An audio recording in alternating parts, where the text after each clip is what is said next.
Bonsoir à toutes et à tous.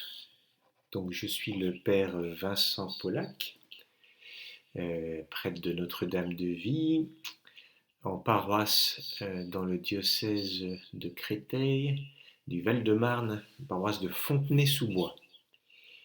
Et donc, je vous propose de continuer notre réflexion du groupe de prière de Paris euh, autour de l'accompagnement spirituel.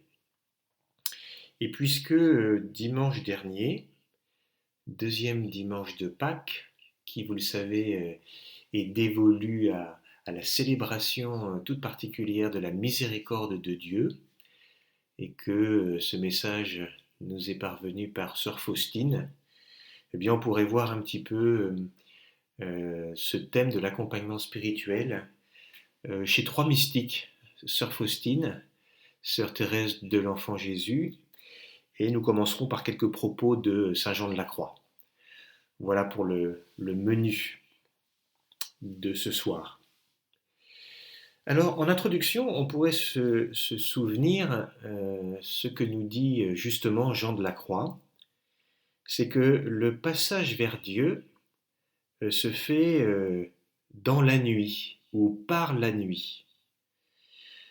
On se souvient qu'au début de notre vie spirituelle, Dieu se fait connaître à nous et nous attire à lui par quelques grâces sensibles, ou pourrions-nous dire sa présence est comme lumineuse d'une certaine manière. Mais comme dirait l'évangile de Jean au chapitre 4, verset 23, dans ce dialogue entre Jésus et la Samaritaine, l'heure vient, et c'est maintenant, où les vrais adorateurs adoreront le Père en esprit et vérité. Tels sont les adorateurs que cherche le Père. Dieu est esprit, et ceux qui l'adorent, c'est en esprit et vérité qui doivent l'adorer.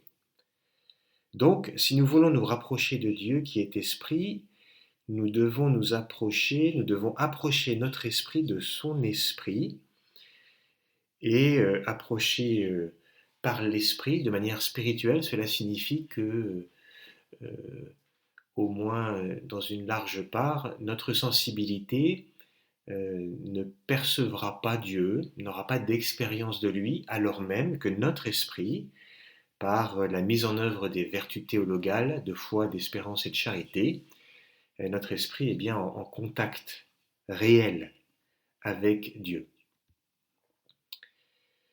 Alors, saint Paul souligne ça, vous savez, dans la deuxième épître aux Corinthiens, chapitre 5, verset 7, quand il dit « Ici-bas, nous cheminons dans la foi, non dans la clairvision ». Et donc vous sentez que dans cette expression, cheminer dans la foi est synonyme de cheminer dans l'obscurité, puisque précisément, cheminer dans la foi, ce n'est pas cheminer dans la lumière. Donc l'âme marche vers Dieu dans la nuit de la foi, dans la nuit qu'est la foi, et même si Dieu en lui-même est lumière, comme il dit dans l'Évangile, eh bien cette lumière est tellement surabondante dans nos facultés que nous avons plutôt l'expérience de son contraire et de la nuit.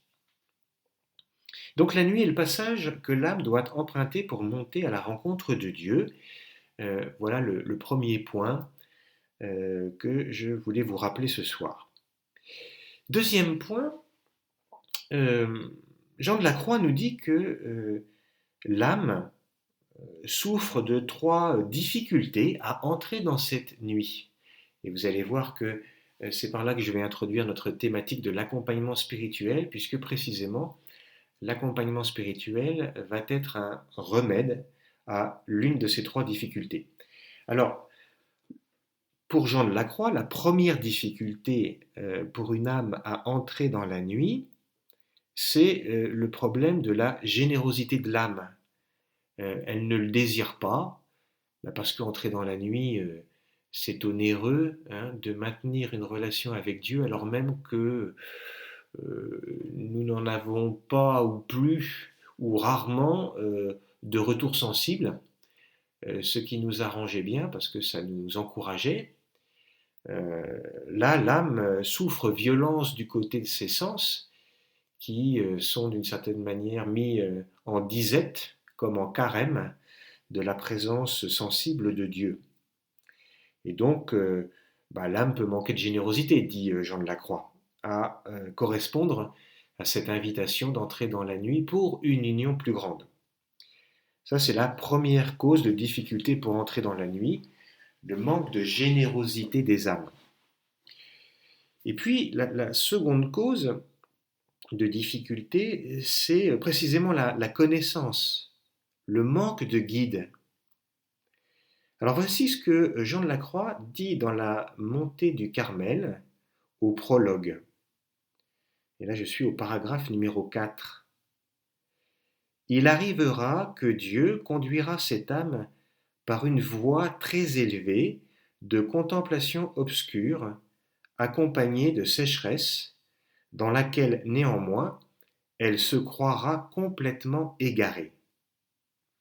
Donc vous voyez, quand Dieu nous amène dans la nuit, bien sûr, les repères que nous avions auparavant, encore une fois plutôt sensibles, nous sont enlevés, et donc l'âme est un peu surprise par ce nouvel état de sa vie spirituelle, un peu désorientée. Elle perd ses repères.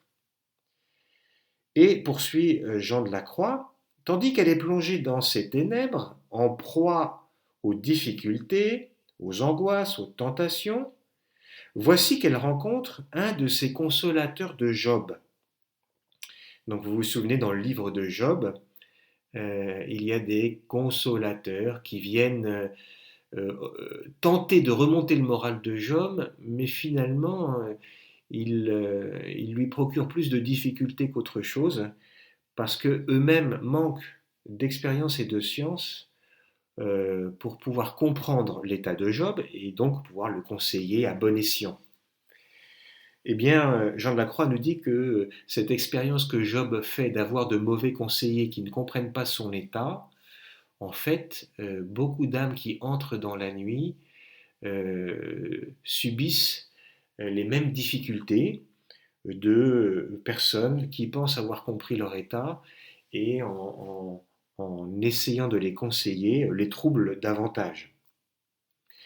Alors, Jean de la Croix dit par exemple que ces consolateurs de Job vont lui déclarer l'état dans lequel tu es mélancolie, idée noire, c'est affaire de tempérament, ou bien c'est l'effet de quelque faute secrète où vous serez tombé et qui aura porté Dieu à vous abandonner. Car cet homme se persuade que pour se voir réduit en cet état, précise le docteur mystique espagnol, il faut qu'une âme se soit rendue fort coupable. Alors, bien sûr, c'est jamais à exclure qu'il y ait une certaine froideur dans notre relation avec Dieu, causée par un péché. Mais en général, l'âme qui a une vie spirituelle et une vie de prière et une vie d'oraison régulière s'en apercevra quand même assez vite qu'il y a au moins un problème de ce côté-là, et donc qu'elle gagnerait à se confesser le plus vite possible, même si en ce moment avec ce confinement c'est pas facile. Mais vous vous rappelez que le pape François nous invite à nous adresser directement à Dieu tant que nous n'avons pas accès à un confesseur, et à lui parler tout simplement comme un père, à lui confier nos infidélités et nos péchés, et qu'il nous pardonnera. Donc voilà les consolateurs de Job qui ne l'aident pas. Et poursuit Jean de la Croix, l'âme ne se comprend plus elle-même. Alors on se croit perdu, alors que tout va bien, puisqu'on est dans la main de Dieu. Donc, l'attitude juste sera de laisser cette âme dans son état de purification, où Dieu la met, et de se contenter de la consoler, cette âme, de l'encourager à rester de bon cœur, volontairement, amoureusement, en acceptation et correspondance à la volonté de Dieu sur elle, dans cet état, tant que Dieu le voudra, c'est-à-dire tant qu'en fait elle en aura besoin. De toute façon, comme le soulignent les mystiques, qui ont eux-mêmes d'ailleurs expérimenté ces états, Personne ne peut remédier à cette purification divine. De toute façon, dit Jean de la Croix, si Dieu met l'âme en cet état, rien ni personne, ange ou homme, n'y remédiera. Et on pourrait citer, voyez, l'épître de Saint Paul aux Romains, chapitre 8, verset 38. Oui, j'en ai l'assurance, dit Paul, ni la mort, ni la vie, ni les anges, ni les dominations, ni le présent, ni l'avenir, ni les puissances, ni les forces des hauteurs, ni celles des profondeurs, ni aucune autre créature, rien ne pourra nous séparer de l'amour de Dieu, manifesté en Jésus-Christ notre Seigneur. Fin de citation. Donc, voyez la claire conscience que Paul a d'être entièrement dans la main de Dieu et que ni ange ni homme ne pourra nous retirer de ce que Dieu fait avec nous et pour nous tant que Dieu le décidera. Alors, pour l'instant, nous en étions à ces conseillers de Job qui pourrions nous dire ne sont pas encore formellement des conseillers spirituels, mais justement, Jean de la Croix va plus loin et il va dire que bien souvent, eh bien, les conseillers spirituels eux-mêmes, par manque de science et par manque d'expérience, peuvent induire l'âme lui donner de mauvais conseils, voyez induire l'âme en erreur, parce qu'eux-mêmes n'ont pas l'expérience de cette conduite de Dieu à leur égard. Voilà pour quelques points introductifs avec Jean de la Croix. Et nous allons voir maintenant, nous allons écouter Sœur Faustine et voir combien elle consonne dans son expérience personnelle à ces quelques propos de Jean de la Croix. Alors, je lis le numéro 7 de son petit journal, vous savez, qui est donc numéroté en paragraphes. Et donc, au paragraphe numéro 7, voici ce que Sœur Faustine dit. Elle relate le tout début de sa vie spirituelle. C'est à partir de l'âge de 7 ans que j'ai ressenti l'appel de Dieu, la grâce de la vocation à la vie religieuse.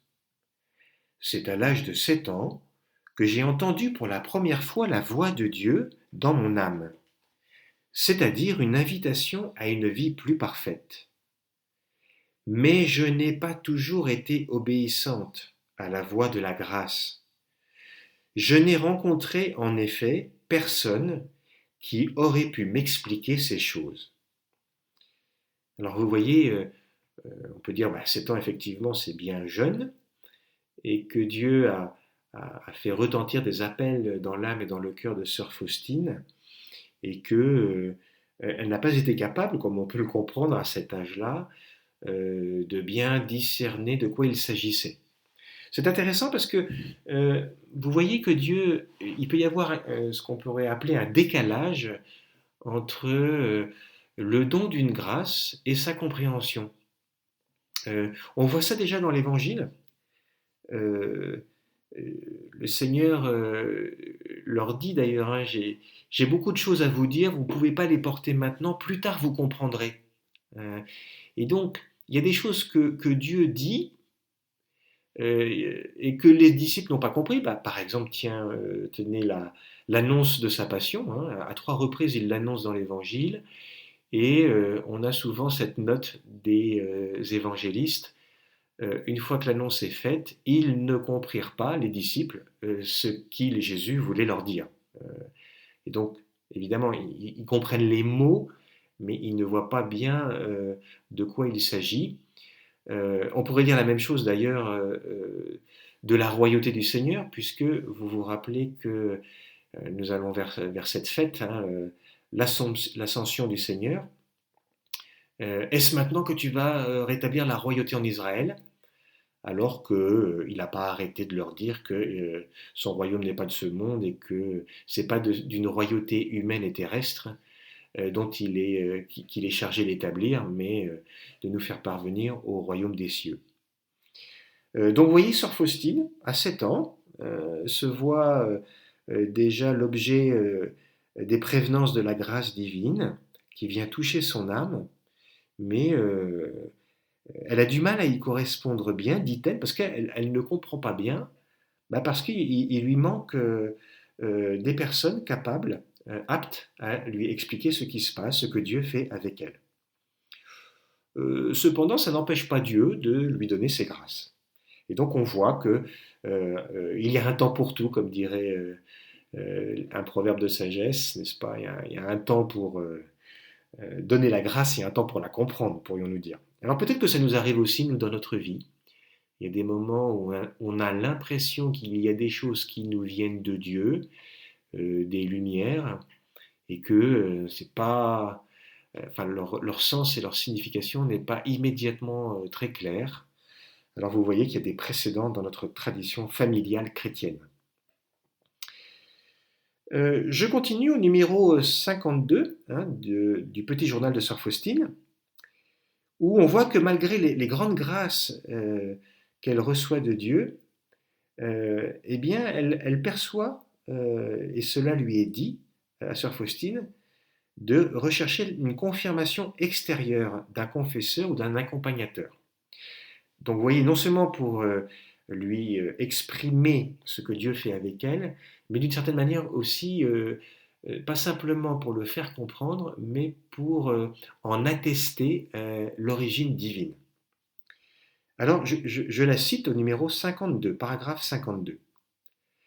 Un jour, accablé par les nombreuses difficultés provoquées par le fait que Jésus me parlait et me demandait de peindre ce tableau, vous vous rappelez ce tableau de la miséricorde divine où on voit le Seigneur avec cette belle tunique blanche et ces deux rayons sortant de sa poitrine, manifestant cette grâce, l'eau et le sang qui a jailli de son côté sur la croix, la source des sacrements et donc la source de la miséricorde, vous voyez, qui nous lave par le baptême et qui nous nourrit par l'Eucharistie, et spécialement dans cette symbolique du tableau tel qu'il a été montré à Sœur Faustine, de ce rayon rouge du sang du Seigneur.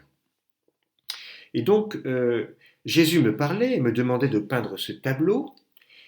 J'ai fermement décidé, c'était encore avant mes vœux perpétuels, de demander au Père Andrase de me dispenser de ses inspirations intérieures et de l'obligation de peindre ce tableau. Après avoir écouté ma confession, le Père Andrase m'a dit « Je ne vous dispense de rien, et il vous est interdit de vous soustraire à ces inspirations intérieures, mais il faut absolument tout dire à votre confesseur. C'est absolument indispensable.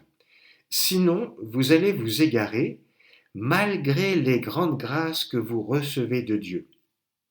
Pour le moment, c'est à moi que vous vous confessez, mais sachez que vous devez avoir un confesseur régulier, c'est-à-dire un directeur spirituel. » Et donc vous voyez que le Père Andrase, qui a été avec le Père Sopoko, qui sera cet accompagnateur spirituel que Dieu a préparé pour Sœur Faustine,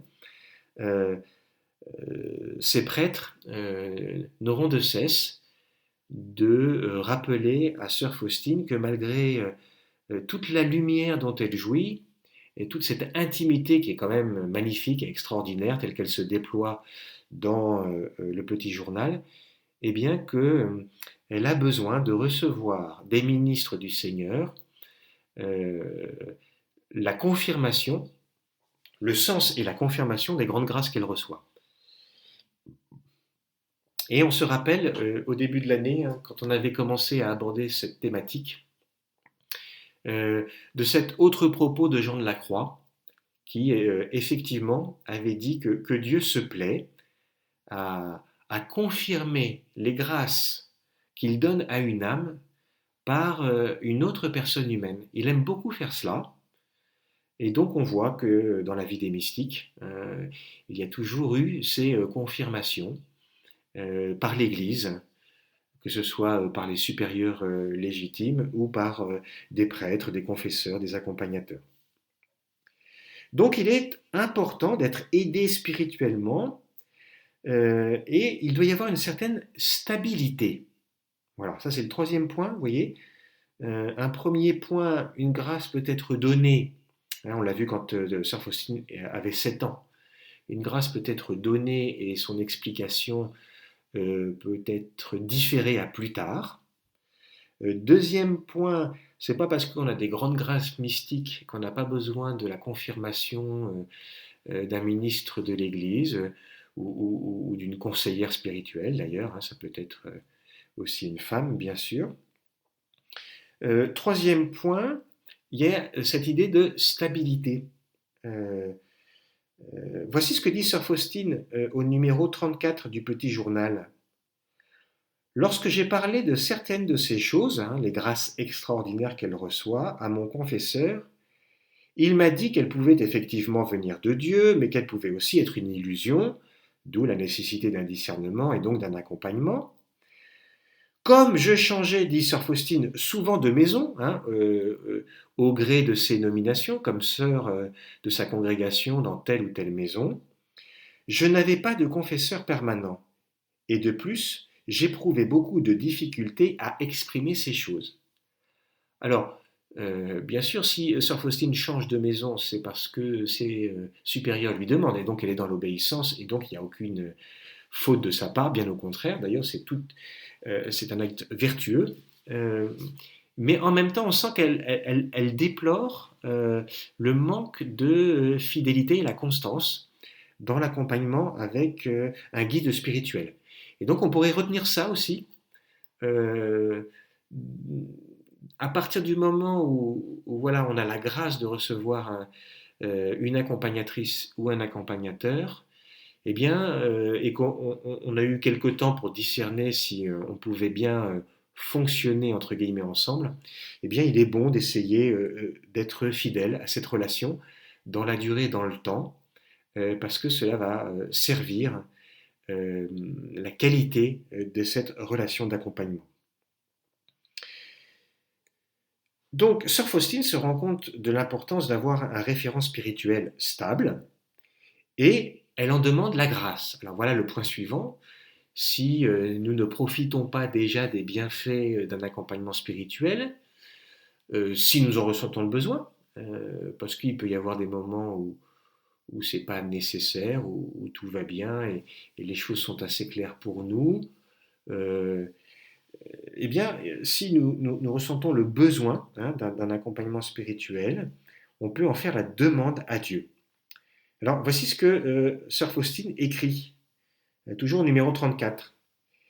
J'ai ardemment prié Dieu de m'accorder la grande grâce d'avoir un directeur spirituel. Mais je n'ai obtenu cette grâce qu'après mes vœux perpétuels. Vous voyez, ça peut durer un peu, hein, donc courage, ne nous lassons pas de faire cette demande à Dieu, même si elle n'est pas exaucée immédiatement. Donc je n'ai obtenu cette grâce qu'après mes vœux perpétuels, quand je suis venu à Vilnius. Il s'agit de l'abbé Sopoko. Dieu me l'avait fait connaître intérieurement avant mon arrivée à Vilnius. Alors voilà, là on rejoint la dimension extraordinaire qui est présente dans la vie de Sœur Faustine, mais ce que l'on peut garder et retenir pour nous, c'est que Dieu certainement toujours déjà sait que nous avons besoin de telle ou telle grâce, de tel ou tel accompagnateur, accompagnatrice, et que c'est déjà quelque part dans ses cartons. Et donc, prions-le que les choses adviennent et que nous soyons ouverts et puis prêts à recevoir cette grâce. Et donc, de rencontrer cette personne qui pourra nous aider. La bonté infinie de Jésus m'a promis une aide visible sur la terre et je l'ai obtenue peu de temps après à Vilnius. J'ai reconnu cette aide de Dieu en la personne de l'abbé Sopoko. Avant de venir à Vilnius, je le connaissais déjà grâce à une vision intérieure. Un jour, je l'avais vu dans notre chapelle, entre l'autel et le confessionnal, et j'avais entendu une voix dans mon âme me dire: Voici l'aide visible pour toi sur la terre. C'est lui qui t'aidera à accomplir ma volonté sur la terre. Donc, vous voyez, entre parenthèses, une belle définition de l'accompagnement spirituel. C'est l'aide que nous recevons de Dieu pour accomplir sa volonté sur la terre. Donc, un confesseur régulier est bien nécessaire et c'est un don de Dieu. Sœur Faustine souligne au numéro 35 de son petit journal, encore une fois, si dès le début de ma vie spirituelle j'avais pu avoir un directeur, je n'aurais pas tant gaspillé de grâce. Un confesseur peut être une grande aide pour une âme. Mais ce confesseur régulier, s'il n'est pas suffisamment attentif à ce que Dieu fait dans une âme, pourra causer aussi des dommages. Alors elle continue ainsi, mais il peut aussi causer beaucoup de dommages. Comme les confesseurs devraient être attentifs à l'action de la grâce de Dieu dans les âmes de leurs pénitents. C'est une chose extrêmement importante. C'est par les grâces qu'une âme reçoit que l'on peut connaître son degré d'intimité avec Dieu. Et donc, vous voyez, là, c'est vraiment un encouragement aux accompagnateurs, accompagnatrices, à être particulièrement attentifs à ce qui se passe dans l'âme des personnes qui les accompagnent. Au passage, je fais une petite distinction. Vous voyez, Sœur Faustine lie l'action du confesseur et celui d'accompagnateur ou directeur, parce qu'on est dans les années 30 en Pologne, où ce mot directeur était plutôt utilisé. Alors, les deux peuvent être liés sans que ce soit nécessaire. On peut avoir d'un côté un accompagnateur. Alors évidemment, quand c'est une accompagnatrice, la question ne se pose pas. Mais l'accompagnateur n'est pas nécessairement le confesseur, mais il n'est pas interdit que ce le soit. En tout cas, ce qui est bon aussi, c'est de pouvoir avoir un confesseur régulier, parce qu'il va apprendre à nous connaître, et peut-être aussi simplement parce que le fait d'aller vers la même personne sera peut-être un encouragement à combattre les tendances régulières qui sont les nôtres. Et si trop souvent nous capitulons sans combattre suffisamment, peut-être que nous trouvons une facilité à le faire encore plus en changeant de confesseur régulièrement pour ne pas avoir à entendre une remarque qui nous dirait peut-être que tu n'as pas combattu autant que tu aurais pu le faire parce que cette question-là, me semble-t-il, tu t'étais déjà proposé de l'amender. Et donc d'avoir une certaine régularité, ça peut nous faire du bien. Mais on n'oublie pas que la finalité du sacrement de la réconciliation, c'est d'être libéré de nos fautes, de laisser la miséricorde baigner notre âme. Alors, si pour cela il faut changer de confesseur, alors faisons ce qui permet à la miséricorde de toucher notre âme. Donc, je continue. Vous avez entendu, c'est par les grâces qu'une âme reçoit que l'on peut connaître son degré d'intimité avec Dieu. Alors, est-ce que les grâces que l'on reçoit, comme l'affirme Sœur Faustine, nous font immanquablement connaître le degré d'intimité avec Dieu? Alors certainement que dans son expérience spirituelle à elle, elle avait des raisons de le dire, mais on se souvient que Sainte Thérèse d'Avila avait pondéré un peu ce propos, puisque Dieu lui faisait des grâces, dit-elle, qui n'étaient pas immédiatement en correspondance avec la qualité de sa vie de prière et de sa vie de vertu, si l'on peut dire, même si elle n'a jamais commis de grands péchés, il y avait quand même à un moment donné un de ses confesseurs qui se demandait si elle était bien sous l'influence de Dieu parce que ce qu'elle disait de ses états spirituels et de là où elle en était de sa vie morale, il y avait une certaine distance. Ça, elle le dira aussi, un Dieu peut donner des grâces comme par anticipation pour faire euh, désirer à une âme le fait d'avancer, pour l'aider à se sortir de certaines mauvaises habitudes. Et donc, Thérèse d'Avila dira, bah, Dieu peut faire des grâces qui sont bien au-delà de nos mérites, de nos vertus et du lieu spirituel où l'âme est habituellement. Alors, je ferme la parenthèse. Revenons à Sœur Faustine. Euh, donc, elle avait besoin d'un accompagnateur. Dieu vient de lui donner, en la personne de l'abbé Sopoko, qui est vraiment une sainte personne. Hein. Le Seigneur lui dira un jour d'ailleurs, tu sais, je t'ai donné un saint comme confesseur. Et Sœur Faustine verra d'ailleurs elle-même que euh, Dieu sanctifie cette âme de l'abbé Sopoko et que Dieu le défend l'abbé Sopoko lui-même et intervient en sa faveur, ce qui manifeste une particulière amitié entre Dieu et ce prêtre et Dieu. Alors, finalement, elle est dans l'action de grâce d'en avoir trouvé un, hein, et de l'avoir reçu de Dieu. Et voici ce qu'elle dit au numéro 61 du Petit Journal. Jésus, je te remercie pour cette grande grâce, c'est-à-dire pour le confesseur que tu as toi-même daigné choisir pour moi et que tu m'as fait connaître par une vision avant que je le rencontre.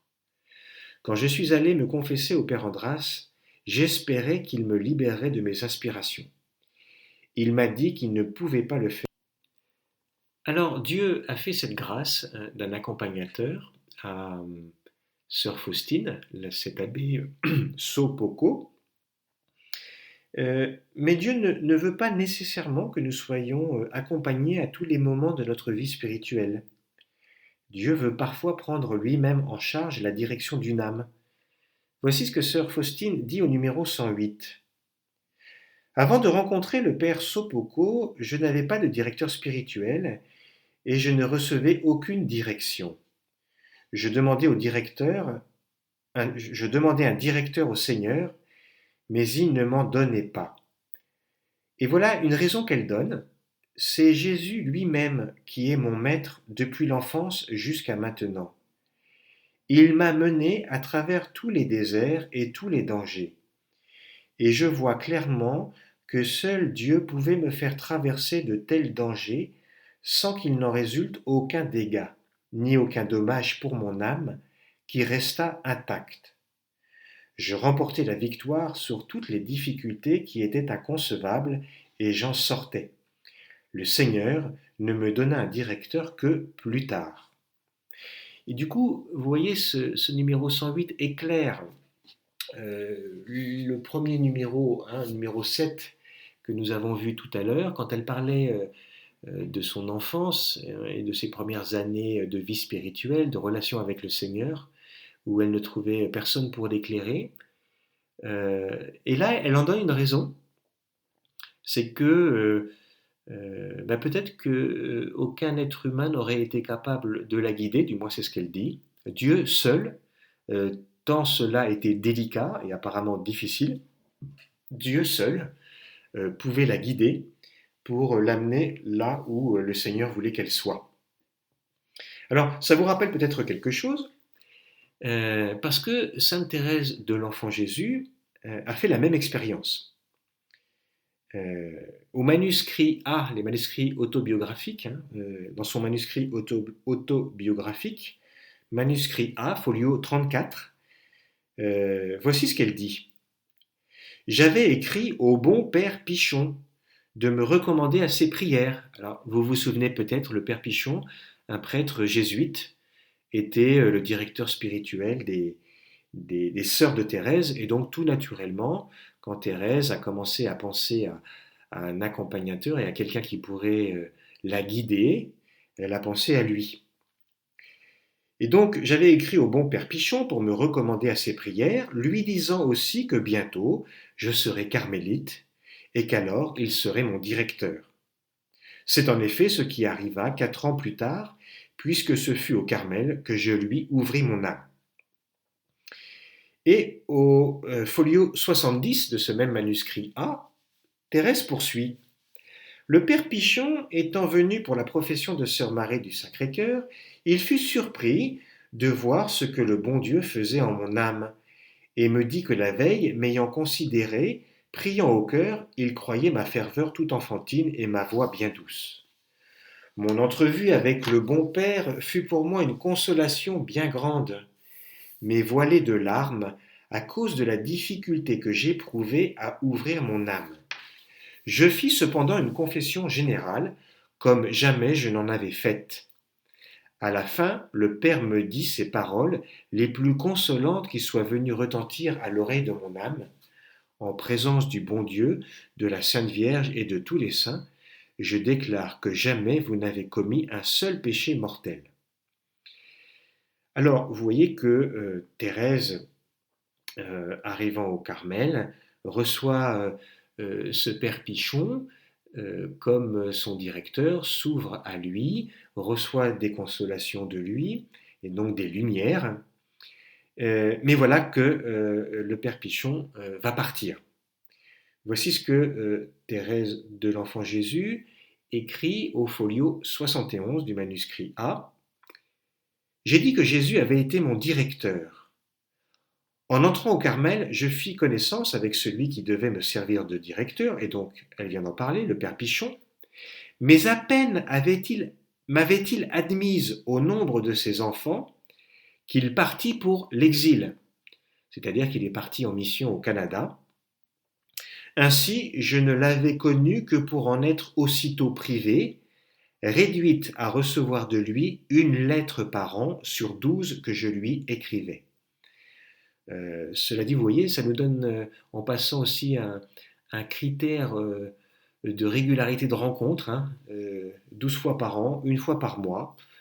C'est un bon rythme pour l'accompagnement spirituel, même si ça peut être parfois peut-être plus rapproché ou plus éloigné comme fréquence.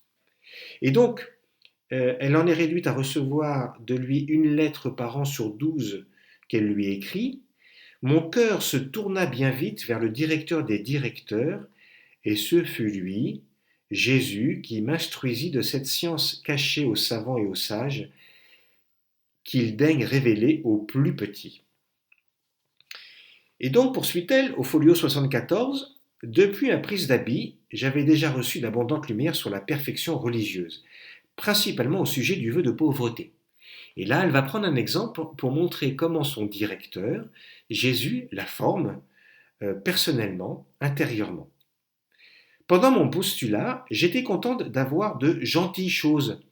Alors je pense que par gentil, on peut dire de belles choses, des choses utiles à mon usage, et de trouver sous la main tout ce qui m'était nécessaire.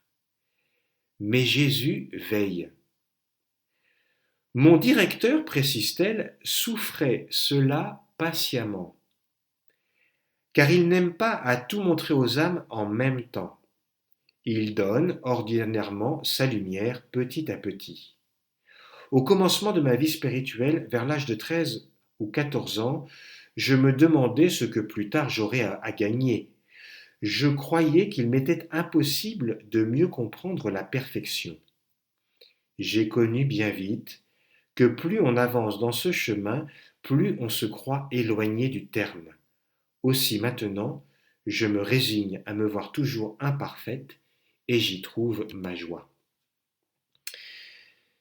Et donc, vous voyez, son directeur, qui a été pendant un temps le père Pichon, qui lui a donné quelques conseils, qui l'a aidé, bien vite, le Seigneur a voulu prendre les rênes, nous pourrions dire, de cette âme, a voulu être le directeur de Thérèse pour, par exemple, selon l'exemple qu'elle donne au numéro 74, au folio 74 des manuscrits A, la faire avancer dans la perfection de la pauvreté qui est importante puisque vous savez qu'elle nous libère de tout lien inapproprié aux biens matériels.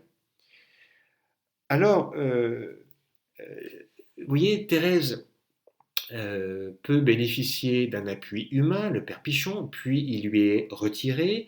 Euh, on pourrait dire que Jésus a été son directeur principal au Carmel, mais en même temps, euh, Dieu pourra de temps en temps s'adjoindre les services d'un prêtre pour l'aider dans son travail de sanctification de la petite sainte. Rappelez-vous par exemple le père Proux, un franciscain récollet, hein, les récollets sont une réforme franciscaine, qui était gardien du couvent de Saint-Nazaire. Alors sa spécialité, lui, c'était de prêcher dans les usines, de prêcher des grandes retraites, des missions. Et un jour, il a fallu qu'on trouve un prêtre pour une retraite au Carmel, quelqu'un qui puisse prêcher une retraite.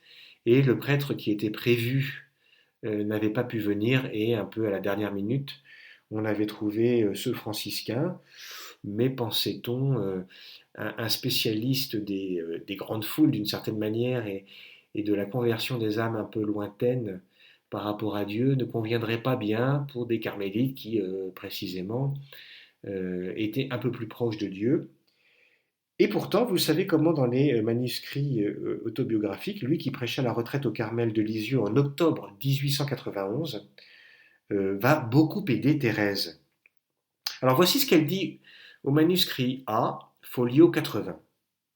Le bon Dieu, voulant me montrer que c'était lui seul le directeur de mon âme, se servit justement de ce père qui ne fut apprécié que de moi. Vous voyez, c'est assez paradoxal comme argumentation. Pour dire que Dieu seul est le directeur, eh bien, il utilise les moyens qu'il veut, même ceux qui semblent pas tout à fait adaptés, et par eux, par ce prêtre, ce franciscain récollet, ce prédicateur de retraite en usine et de mission, eh bien, il va faire du bien à cette carmélite, cette contemplative professionnelle. J'avais alors, poursuit-elle, de grandes épreuves intérieures de toutes sortes, jusqu'à me demander parfois s'il y avait un ciel. Je me sentais disposé à ne rien dire de mes dispositions intimes, ne sachant comment les exprimer au père Proux. Mais à peine entré dans le confessionnal, je sentis mon âme se dilater. Après avoir dit peu de mots, je fus comprise d'une façon merveilleuse et même devinée. Mon âme était comme un livre dans lequel le Père lisait mieux que moi-même. Il me lança à pleine voile sur les flots de la confiance et de l'amour qui m'attiraient si fort, mais sur lesquels je n'osais avancer. Vous voyez, c'est intéressant, on retrouve cette idée de confirmation des lumières intérieures. Et vous voyez, Thérèse, cette fine mouche spirituelle, avait bien perçu cette invitation à avancer sur les flots de la confiance et de l'amour, mais il lui manquait une impulsion, une confirmation qui lui a été donnée par cet instrument humain qui était le père Proux. Il me dit que